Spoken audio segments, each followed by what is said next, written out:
Shalom anak-anak, bertemu kembali dalam pembelajaran hari ini. Tema 5, subtema 2, pembelajaran 3. Ya, mari kita buka buku BOS bersama-sama. Tapi terlebih dahulu kita berdoa.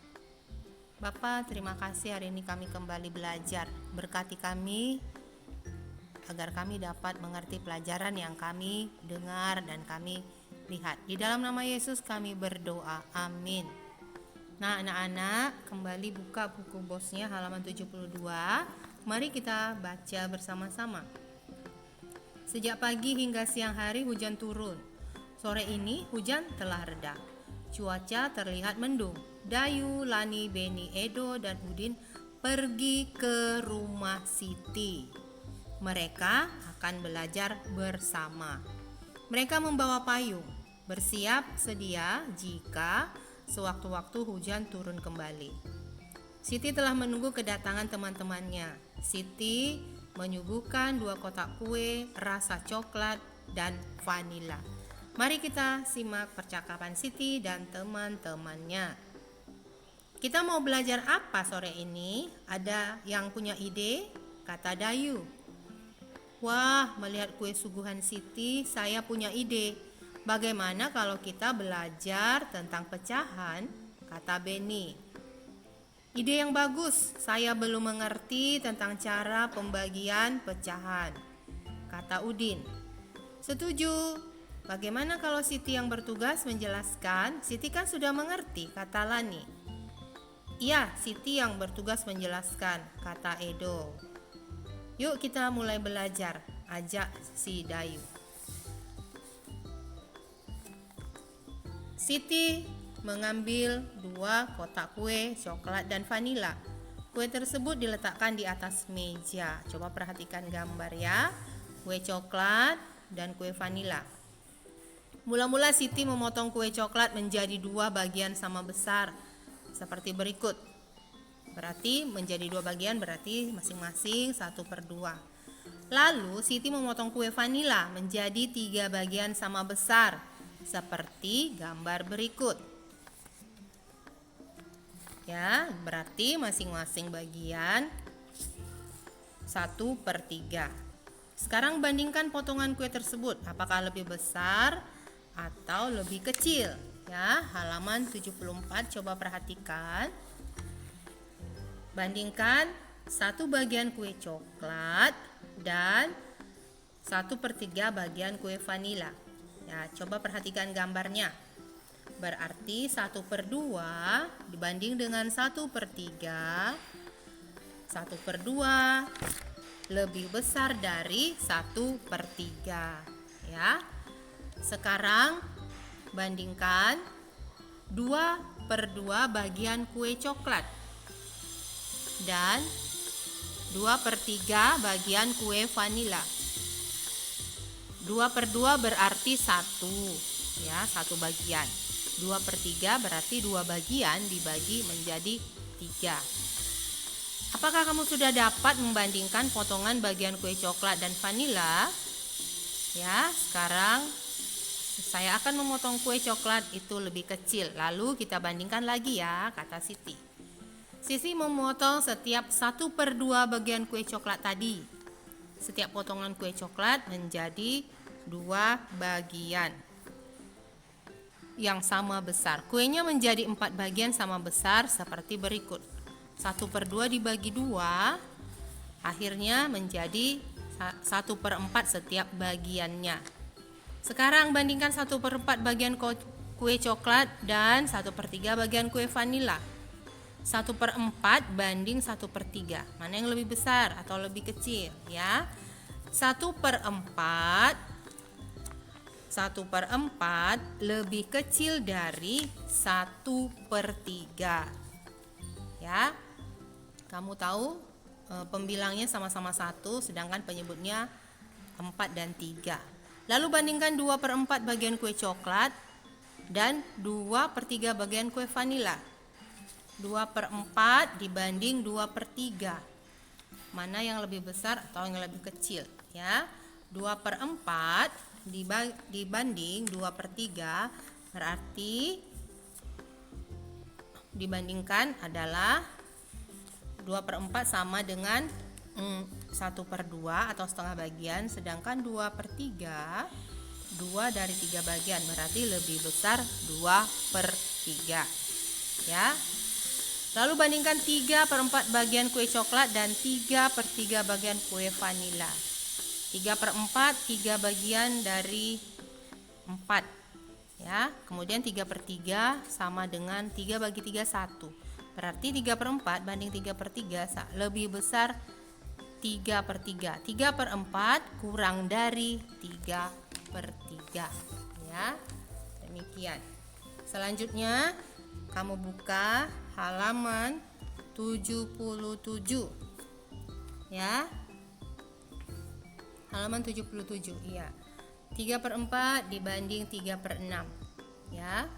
3 dari 4 bagian dan 3 dari 6 bagian, mana yang lebih besar? 3/4 3/6, pembilangnya sama, penyebutnya berbeda, berarti yang lebih besar adalah 3/4 lebih dari 3/6. Terakhir bandingkan 4/4 bagian kue coklat dengan 4/6 bagian kue vanila. 4/4, 4 bagi 4 sama dengan 1 bagian utuh ya. 4/6, jadi 4 dari 6 bagian ya. Berarti 4/4 lebih besar dari 4/6 ya. Nah, bagaimana? Apakah kamu sudah paham? Ini namanya perbandingan pecahan dengan pembilang yang sama. Manakah pecahan yang nilainya lebih besar? Manakah pecahan yang nilainya lebih kecil? Apakah kesimpulannya? Ya, coba perhatikan gambar di bawah ini ya, perbandingan 1/2, 1/3. Demikianlah pembelajaran hari ini. Sebagai kesimpulan dapat kamu catat ya anak-anak. Kita bersatu di dalam doa. Terima kasih Tuhan untuk pembelajaran kami. Biarlah kiranya apa yang boleh kami dengar dapat menambah pengetahuan kami. Dalam nama Yesus kami berdoa. Amin. Makin besar angka penyebutnya, makin kecil nilai pecahan tersebut. Kamu perhatikan ya, makin besar angka penyebutnya, makin kecil nilai pecahan tersebut bila pembilangnya sama ya. Kembali kamu buka halaman 79. Halaman 79 bawah, coba perhatikan dampak perubahan cuaca. Akhir-akhir ini cuaca seakan-akan tak menentu. Suhu udara pada siang hari terasa sangat panas, namun pada malam hari suhu udara terasa dingin. Keesokan harinya hujan pun turun. Perubahan cuaca yang sangat cepat disebut cuaca ekstrim. Ingat ya, perubahan cuaca yang sangat cepat disebut cuaca ekstrim. Cuaca ini dapat mengakibatkan tubuh mudah terserang penyakit. Penyakit yang biasa muncul pada cuaca ekstrim antara lain flu, mimisan, sesak napas. Ya. Kemudian penyakit-penyakit tersebut, penyakit seperti ini dapat mengganggu aktivitas kita sehari-hari. Berikut cara-cara agar terhindar dari penyakit akibat cuaca yang ekstrim. Pertama, menjaga kebugaran tubuh. Kedua, hindari kontak langsung sinar matahari. Ketiga, gunakan masker ya bila bepergian. Dan selanjutnya kamu dapat mengisi latihan di halaman 81 ya, sebagai kata atau istilah khusus tentang perubahan cuaca. Kamu dapat menulisnya di buku latihan. Ya. Perhatikan halaman 82. Ini adalah istilah yang ditemukan pada artikel tersebut. Istilah itu adalah cuaca ekstrim. Cuaca ekstrim adalah cuaca yang berubah dengan sangat berbeda dan sangat cepat. Misalnya pada siang hari udara terasa sangat panas. Pada malam hari hujan sangat deras. Udara terasa sangat dingin, ya. Demikian pembelajaran hari ini. Untuk selanjutnya kamu dapat membuka buku BOS halaman 83. Masih ingat kan kamu dengan tarian burung ketilang atau lagu burung ketilang yang kemarin kita nyanyikan, ya, yang sudah kita pelajari sebelumnya. Ikuti petunjuk untuk berlatih tarian burung ketilang seperti gerakan-gerakan berikut. Halaman 83 sampai halaman 85 kamu dapat memperhatikan gerakannya. Gerakan pertama, ya. Kemudian gerakan kedua, menganggukkan kepala. Gerakan ketiga, gerakan ini sesuai bait ketiga teks lagu burung ketilang. Lalu gerakan keempat mengulang kembali gerakan nomor 2. Gerakan ini sesuai bait 4 teks lagu burung ketilang. Harap kamu melatihnya di rumah ya, dan tunjukkan gerakan tari hasil kreasimu di depan kelas. Selamat belajar. Demikian pembelajaran hari ini. Sebagai kesimpulannya, kamu dapat menuliskan di buku catatanmu.